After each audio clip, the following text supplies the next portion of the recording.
The Chronicle Crusade. It is growing on me, but before we dive in, we need to address the elephant in the room, and that is Diablo IV. Has Blizzard hit the mark this time with the sheer number of changes, or is it just more smoke and mirrors dressed up as progress?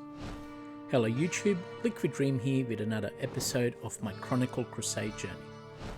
So Diablo IV and Lord of Hatred.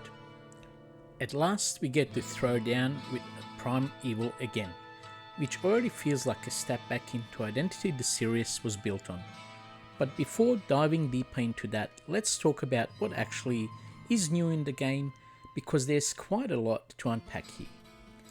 The introduction of the Paladin class, which was available through pre-purchases, immediately brings back the classic Diablo feel, while the addition of the Warlock gives us something fresh to experiment with, and although both play very differently, they somehow still feel grounded within the Diablo universe in a way that earlier systems didn't quite manage to achieve. Blizzard has clearly attempted something closer to soft reboot here, reworking the skill tree and refining the long-term identity of the game, leaning heavily into classic Diablo DNA, while still committing to the MMO-light direction they introduced back in 2024. And surprisingly, it kind of works. Moving beyond the jungles of Nahantu and into the Isles of Skyverse, the story finally feels like it's building towards something meaningful. And at the same time, we're seeing improvements across the board with itemization, an increased level cap, and more importantly, systems that actually respect the player's time.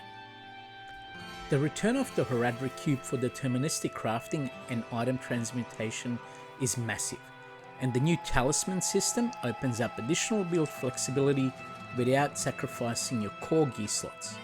And the addition of the proper loot filter finally means you're no longer drowning in meaningless drops at high difficulties.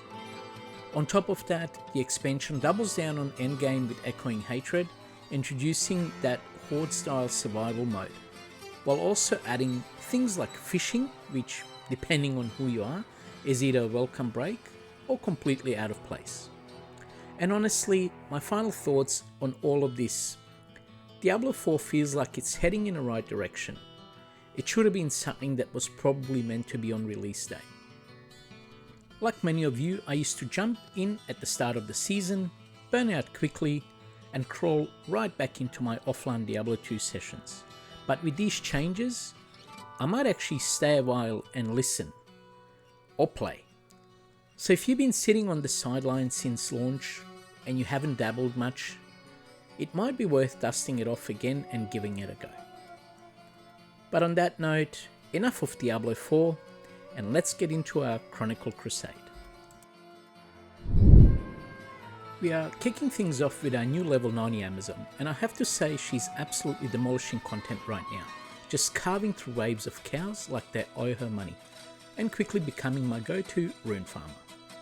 On this run in particular, I decided to take things into the terrorized Bloody Foothill, making my way toward Shank, while casually deleting everything in my path, when one of his enslaved minions drops a unique shield.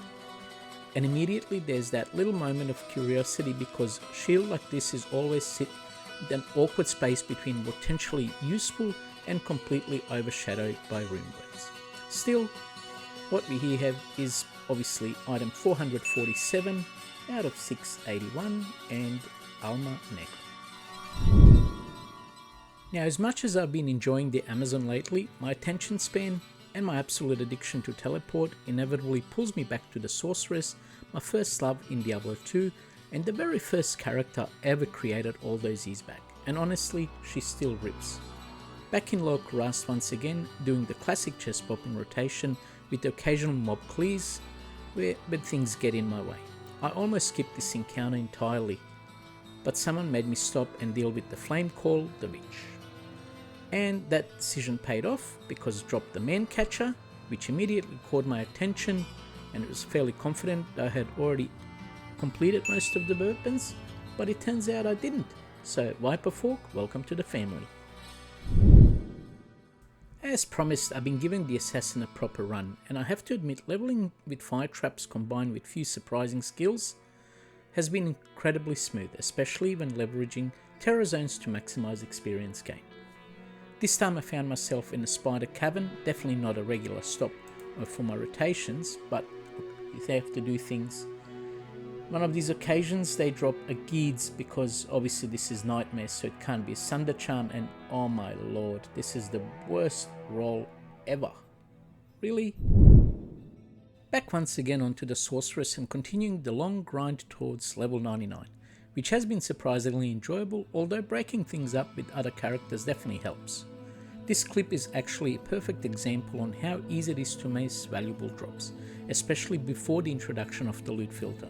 As you could see just off the screen, there was a unique ring quietly hitting the ground without me even almost noticing it. For now, it's going in a stash into my growing pile of uniques for a future episode.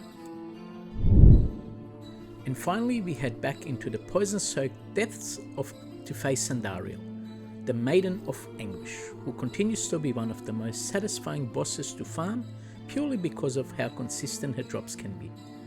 After navigating through the usual chaos of poison and positioning, Andariel finally goes down, and as always the loot explosion delivers that little rush of excitement, and among the drops, an ancient shield catches my eye.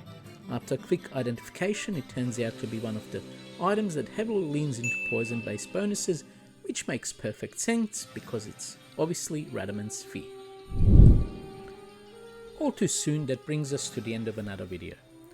And what a run it's been, with some fantastic finds along the way, including Alma Negra, Viper Fork, Gid's Fortune, no matter how terrible that roll was, and it was really stinky, a sneaky unique ring waiting to be revealed, and Radaman's Fear rounding things out nicely. A bit of a review of Diablo IV, and I must admit I will go back to it and maybe delve a little bit deeper and potentially give you a little bit more of an insight on how it fares. If you enjoyed this episode, make sure to like, subscribe and drop a comment letting me know what is your best find lately. I'm so close to hitting that 100 subscriber milestone, and honestly your support means more than you can even imagine. Because all of this started as a simple goal to complete the Grail that has turned into something much bigger. A real drive to improve, to learn more about the game, and to keep pushing the quality of these videos further every single episode. But until next time, peace out YouTube, and may Lady Luck be on your side.